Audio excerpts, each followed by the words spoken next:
Saudara ditetapkan sebagai tersangka. Saya ditetapkan tersangka kalau tidak salah tanggal 11 Agustus yang mulia. Tanggal 11 Agustus, Demikian. setelah saudara Richard membuat pengakuan. Jadi saya perlu jelaskan bahwa Silakan. pengakuan pertama Richard itu di tanggal 5 yang mulia. Saya waktu itu di rumah malam-malam dihubungi oleh salah satu pejabat utama, kepala divisi TIK. Dia menyampaikan bahwa, bro, ini Richard merubah keterangan. Lalu saya sampaikan, merubah keterangan bagaimana? Iya, ini sudah buat pernyataan dan sudah menghadap tim sus dan Kapolri menjelaskan bahwa bro yang nembak semua.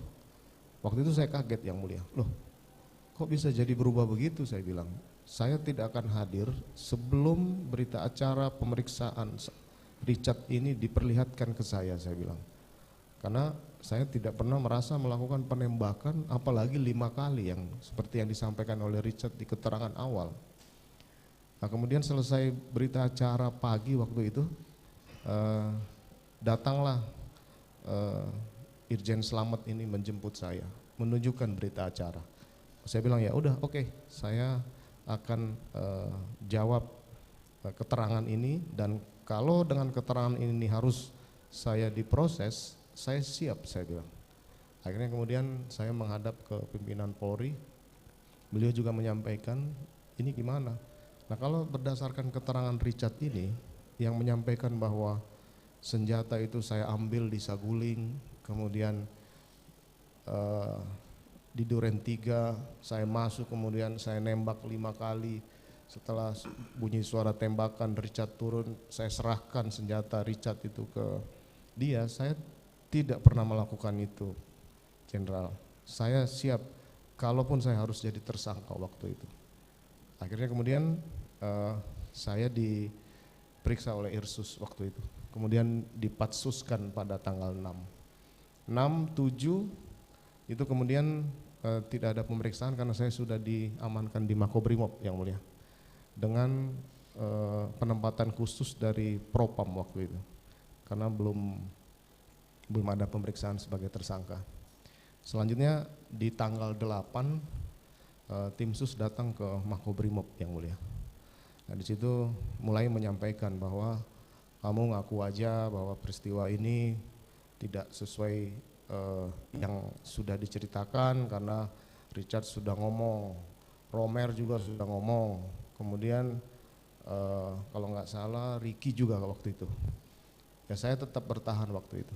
Akhirnya kemudian disampaikan, ya kalau kamu tetap bertahan maka semua orang di Duren 3 akan saya tersangkakan. Saya sampaikan, loh bagaimana istri saya? Ya kita akan bantu, tidak tersangkakan istrimu, yang penting kamu ngomong. Nah, karena saya merasa bahwa istri saya tidak salah, kenapa harus ditersangkakan dan dia korban. Akhirnya kemudian saya menjelaskan cerita yang sebenarnya yang saya sampaikan di persidangan ini yang mulia. Pada tanggal berapa saudara menjelaskan Tanggal sebenarnya? 8 yang mulia. Tanggal 8. Mohon sampai maaf, setelah itu saya kemudian langsung diperiksa sebagai saksi waktu itu.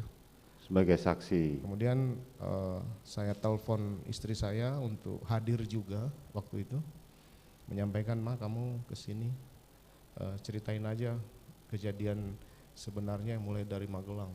Istri saya waktu itu menangis yang mulia karena menyampaikan bahwa ini mungkin penyebabnya saya, sehingga kejadian aib yang diderita oleh istri saya, perlakuan Joshua ini harus dibeberkan di penyidik kejadian di Magelang itu. Saya sampaikan ya mau diapain lagi karena ya sudah seperti ini, daripada nanti kemudian kamu jadi tersangka. Akhirnya istri saya datang, pada saat pemeriksaan itu juga penyidik, saya tanyakan ke penyidik siapa aja yang sudah merubah keterangan. Richard sudah, Ricky sudah waktu itu, Kuat belum. Nah saya minta ke penyidik, saya bisa telepon Kuat biar saya hubungi untuk menyampaikan apa yang sebenarnya terjadi pada saat itu yang mulia. Nah kemudian berproseslah sampai dengan hari ini yang mulia. Oke. Selanjutnya tadi ada yang lupa saya tanyakan mengenai peristiwa tanggal 10